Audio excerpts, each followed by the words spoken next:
Hey everybody, welcome to another edition of Bricks, Bricks, Bricks. This time we're building the BRICKSBRICKS 40354, the Dragon Dance guy. Alright guys, this is a BRICKSBRICKS, this is 170 pieces, it's like 10 bucks. It is the Dragon Dance guy. It was built for the Chinese New Year. And right off the bat, I'm gonna dive right into it. I'm gonna go ahead and say it again. These things are gonna come to life one day. Coming up here pretty soon, you're gonna see me building out the brain and the whatevers. Yeah, I think it's a little odd. Lego, please, somebody from Lego, comment below. I just want a heads up if my brick heads are gonna come to life one day, and if you could provide a date or a date range, I'll take even. I just want to be prepared. Are they gonna be nice? Are they not? Anyway. So this is the Dragon Dance guy. Woo! Dragon Dance guy. I gotta tell you, this was an impressive set to build. I thoroughly enjoyed it. I enjoyed this set so much, I replaced my Statue of Liberty on my background, which you guys will see in future videos. So hit that subscribe button, like, comment below, follow me. I'm on Facebook, Twitter, Instagrams. You knows it. So you'll see that. But yeah, so this was all about the Chinese New Year, right? And this year, you know, Lego really made a big push for the Chinese New Year. They released a bunch of sets related to it, a bunch of sets available only in the Pacific markets. So, you know, it's pretty cool what they were doing, what they did. And I gotta tell you, I love this set so much. You know me, I had to find out more about it. So let's dig right into the Dragon Dance. So this is performed mainly during the Chinese New Year, and it's a symbol of luck. So the longer the dance, the more luck it's going to bring onto the community, right? So I think that's pretty cool. And there have been dances, from what I read, that went on for, you know, a day or so or whatever. I don't really remember. Quick weather report. I don't know what it's like outside, but it's cloudy in here. So dragons are believed to have qualities such as dignity, power, fertility, wisdom, auspiciousness, and wealth, which is pretty fantastic because, again, you know, when you think of a dragon, right, they appear a certain way to you. And in Chinese culture and I guess in, you know, most Asian cultures, they appear benevolent and fearsome.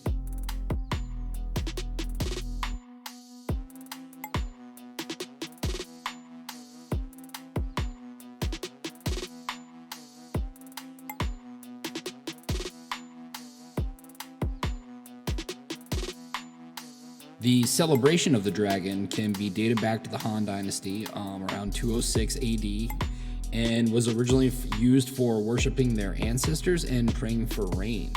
But since the Tang and Song dynasties, they became more prevalent. You would see these at more and more festivals until they were, you know, pretty much took over and were at every festival. And these dragons are impressive.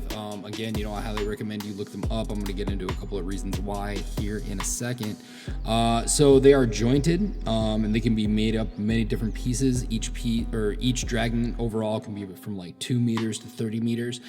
For what you Western people here in the US, that's about 6 feet to about 60 feet. So that should tell you the scale. These things are pretty massive.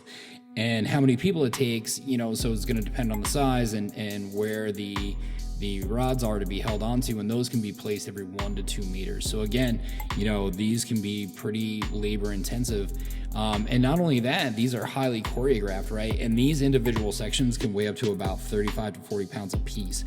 So just imagine that, you know, you have to follow the next guy and be perfectly timed and choreographed. This is not, you know, some Bush League stuff here. This is real. This is real. This is for the community. This is not for you. This is not a game. Usually these dances are accompanied by cymbals, gongs, drums, other percussions, and there are pretty specific dance moves that the dragon does. Some of those types are the cloud cave, the whirlpool, tai chi, threading the money, looking for pearl, dragon encircling the pillar, and dragging chasing the pearl. And again, these are highly coordinated.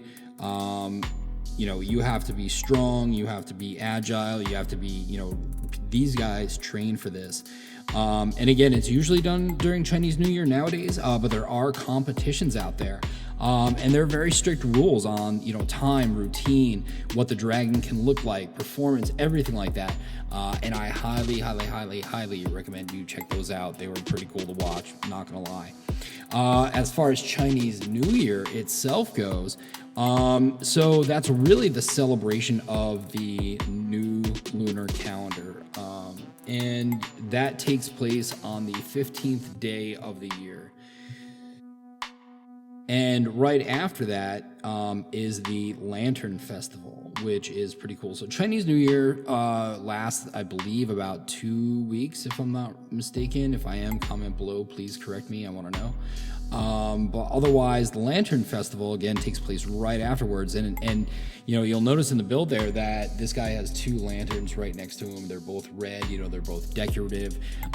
Those are probably, you know, just as simple as they are, very, very, very well placed, and, you know, just good accent pieces to this, really bringing everything together.